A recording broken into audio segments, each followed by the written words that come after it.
Hey all, எல்லாரும் எப்படி இருக்கீங்க? நான் ரொம்பவே நல்லா இருக்கேன். வரலட்சுமி நோன்பு 3 நாள் முடிச்சு இன்னைக்கு 4வது நாள் சண்டே.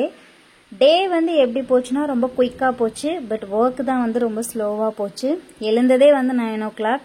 என்ன பண்ணலான்னு கேட்டப்ப குழந்தைங்களும் ஹஸ்பண்டும் சொன்ன ஒரே விஷயம் பிரியாணி பண்ணலாம் அப்படின்னு சொன்னாங்க. ஸோ அதுக்கான ப்ரிப்ரேஷன் வேலையை நாம் ஆரம்பிச்சிட்டோம். நான் எப்போவுமே என் ஹஸ்பண்ட்ட பையனாக பிறந்தா நல்லாயிருக்கும், ஒரு டே கூட ரெஸ்ட் இல்லாமல் நான் ஒர்க் பண்ணிகிட்டே இருக்கேன் அப்படின்னு சொல்லிட்டு என் ஹஸ்பண்ட்ட என் ஹஸ்பண்ட் என்கிட்ட நான் பொண்ணாக பிறந்திருந்தா நல்லா இருந்திருக்கும், வீட்டுக்குள்ளேயே வேலை பார்த்துட்டு இருந்திருப்பேன், வெளியில் போனால் ரொம்ப ஸ்ட்ரெஸ்ஸாக இருக்குது ஒர்க் எல்லாமே அப்படின்னு சொல்லி புலம்புறது உண்டு. பட் எங்களுக்கு மட்டும்தான் அந்த தாட் இருக்குன்னு நினச்சேன். பட் எல்லாருக்குமே அதே தாட் தான் ஓடிட்டுருக்குன்னு ஃப்ரெண்ட்ஸோடு டிஸ்கஸ் பண்ணுறப்ப தெரிய வந்துச்சு. ஸோ என்னவா இருந்தால் என்ன, நம்ம பண்ணுற ஒர்க்கை ரொட்டீனை பண்ணிகிட்டே இருக்கிறது தான் நம்ம கடைசி வரைக்கும் ஒரு நல்லா வாழ்ந்ததுக்கான ஒரு அர்த்தம்னு நினைக்கிற அளவுக்கு ஆயிடுச்சு. இப்போ நிறைய பொறுப்புகளும் கூடி போயிடுச்சு. சின்ன பிள்ளைத்தனமாக விளையாடிட்டு இருந்த காலம் போய் இப்போ நாம் நம்ம குழந்தைங்களுக்கு அட்வைஸ் பண்ணுற அளவுக்கு வளர்ந்துட்டோம். ஸோ அதுக்கேற்ற மாதிரி கொஞ்சம் டியூன் ஆகி தானே ஆகணும். அதுக்கப்புறம் முன்னெல்லாம் நம்ம டேடிஸ்லாம் பார்த்தோன்னா நம்ம அம்மாவுக்கு ஹெல்ப் பண்ண மாட்டாங்க.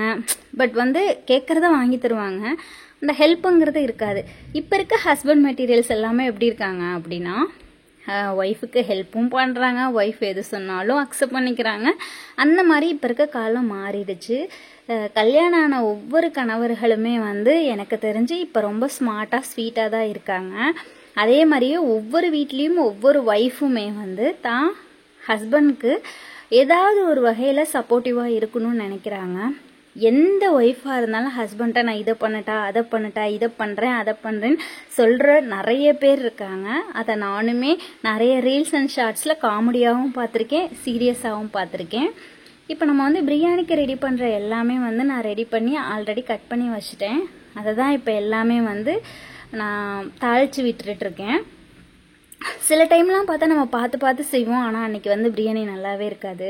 சில டைம் நம்ம செஞ்சிடலாம்டா, செஞ்சுட்டு கொஞ்ச நாள் ரெஸ்ட் எடுக்கலாம், கொஞ்சம் நேரம் ரெஸ்ட் எடுக்கலாம் அப்படின்னு நினைக்கிற அன்றைக்கி பார்த்திங்கன்னா பிரியாணி சூப்பராக வந்துடும். அந்த மாதிரி டே தான் இன்றைக்கி. ஏன்னா வரலட்சுமி நோன்புக்கு கிட்டத்தட்ட 1 வாரத்துக்கு மேலே வேலை செஞ்சாச்சு. இன்றைக்கி பிரியாணி கேட்கவும் அது சிம்பிள் ப்ராசஸ் தான் பிரியாணி. பட் இருந்தாலும் ஒரு சீக்கிரம் குயிக்காக பண்ணிவிட்டு நம்ம போய் படுத்துக்கலாம் அப்படின்னு நினச்சி தான் நான் பிரியாணி பண்ணினேன். பார்த்தா பிரியாணி ரொம்பவே சூப்பராக வந்துருந்துச்சு. என் குழந்தைங்களுக்கு பிரியாணி அந்தளவுக்கு விருப்பப்பட்டு சாப்பிட மாட்டாங்க, பட் கொடுத்தா சாப்பிடுவாங்க. அதே மாதிரி டிஃபன் ஐட்டம்னா அவங்க நல்லா சாப்பிடுவாங்க.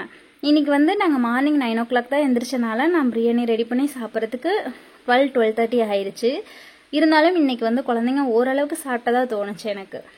இதில் எத்தனை மம்மிஸ் குழந்தைங்க சாப்பிட்லன்னா ரொம்ப டென்ஷன் ஆகி குழந்தைங்கள்ட்ட நம்ம கற்றுவோம். அந்த மாதிரி யாராவது இருந்தீங்க அப்படின்னா கமெண்ட் செக்ஷனில் கமெண்ட் பண்ணுங்கள். குழந்தைங்களுக்கு எது பிடிக்குது எது பிடிக்காதுங்கிறது எனக்கு தெரிஞ்சு ஒரு 5 வயசுக்கு மேலே தான் தெரியும். ஏன்னா நம்ம அரைச்சி கொடுக்குறப்ப குழந்தைங்களுக்கு எல்லாமே ஒரே டேஸ்ட்டில் தாங்க இருக்கும். கேரட்டு அப்படி இல்லைன்னா பீட்ரூட், இந்த மாதிரி சின்ன சின்ன டேஸ்ட் மட்டும்தான் வேரி ஆகுமே தவிர மீதி டேஸ்ட் குழந்தைங்களுக்கு அந்தளவுக்கு தெரியாது. அவங்களா எடுத்து சாப்பிட்றப்ப என்ன ருசிச்சு சாப்பிட்றாங்கங்கிறது அவங்க ஸ்கூல் போகிற டைமில் தான் நமக்கு தெரியும். பிரியாணியும் சூப்பராக ரெடி ஆயிடுச்சு. வாங்க பிரியாணி சாப்பிட்லாம். பிரியாணிக்கு எப்பயுமே ஒரே விசில் தான். ஒரு விசில் விட்டோனையும் நம்ம தம் போடுற மாதிரி தோசைக்கல்லை கீழே வச்சு எடுத்தோம்னா பிரியாணி ரெடி.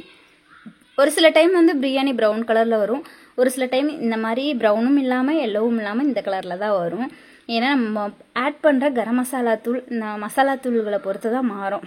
அப்புறம் முட்டை இந்த மாதிரி குழந்தைங்க கேட்டாங்க, அதனால் இந்த மாதிரி முட்டை செஞ்சாச்சு. தென் பார்த்திங்கன்னா இதெல்லாம் முடிச்சுட்டு எகெயின் துணியெல்லாம் எடுத்து துணி மடிக்கணும்னு சொல்லிவிட்டு நான் துணி மடிக்கிற வேலைக்கு போயிட்டேன். துணி துவைச்சி போடுறது ஒரு பெரிய விஷயம்னா அதை எடுத்து மடித்து வைக்கிறது அதை விட பெரிய விஷயம். வேலை பொண்ணுங்களுக்கு எப்பயுமே ஓயாது போல். அம்மாலாம் வேலை செஞ்சிட்ருக்கப்ப நான் கல்யாணம் ஆகிறதுக்கு முன்னாடி சொல்வேன், என்னம்மா எப்போ பார்த்தாலும் வேலை செய்கிறீங்க அப்படின்னு.